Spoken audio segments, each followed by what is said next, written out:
Head up north now to Egypt. Annual urban consumer price inflation eased about 14.1% in September from an 8-year high of 15.5% in August. That's according to the official statistics agency. Now, the jump in headline inflation raised expectations that the central bank would hike interest rates on the 22nd of September, but instead it held rates, citing transitory factors that had pushed up costs.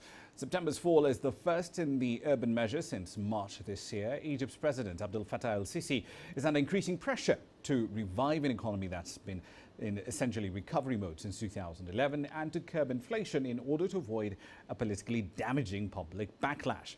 Economists say the pound, which has been maintained at about 8.78 to the dollar, will have to be devalued before the end of the year, and that will drive prices up even further given Egypt's heavy dependence on imported goods.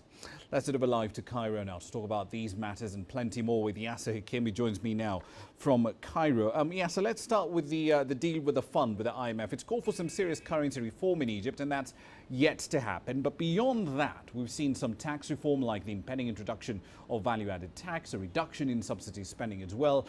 What are the other key demands from the IMF? Another key demand is $6 billion that have to be guaranteed and delivered at the central bank to be added to the foreign currency reserves. The IMF says this is important before receiving the money to make sure that the foreign currency reserves does not go below the 24 billion to 25 billion. It was 16 billion until last month. This month it rose to 19 billion. So we've got another 3 billion or so or more to get to that line where it's safe for IMF to move ahead.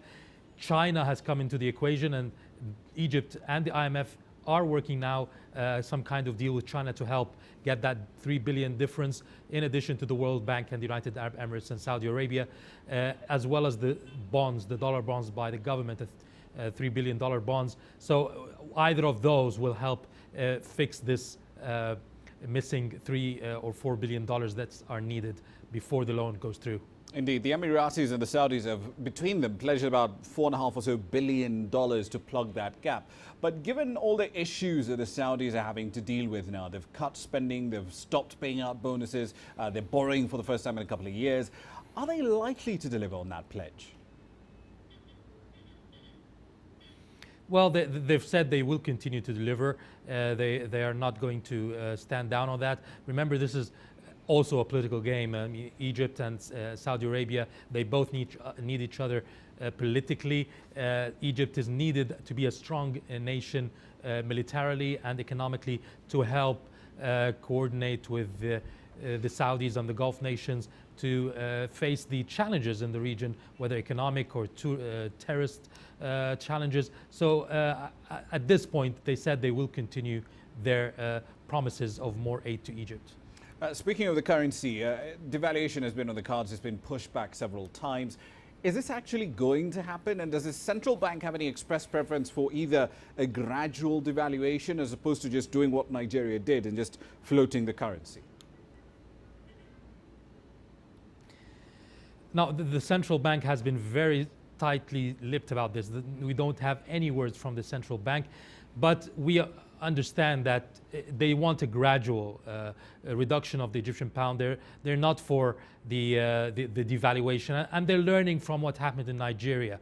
The devaluation in Nigeria had made matters worse. It should have helped the forex problem, but in actual case, there's still black market in Nigeria, and the currency is at a much worse case than before.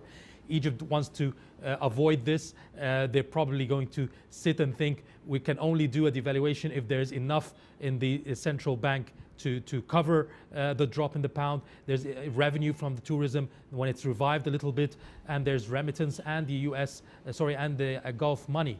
And at this point, it's very important for the Egyptian central bank to avoid the mistake, and the biggest mistake, I believe, that the Nigerian central bank had taken his hand off the forex at all. There's no interference. And this is what the Egyptian central bank doesn't want to do. It wants to keep its hand on the situation in the currency market, to pump in money when needed, dollars, and to keep itself outside when needed. So it wants to stay in control a bit, not leave it completely to supply and demand, and avoid what happened in Nigeria. Indeed, it will be an interesting comparison once that devaluation does eventually happen. We'll leave you there for the time being. That's Yasser Hakim live in Cairo.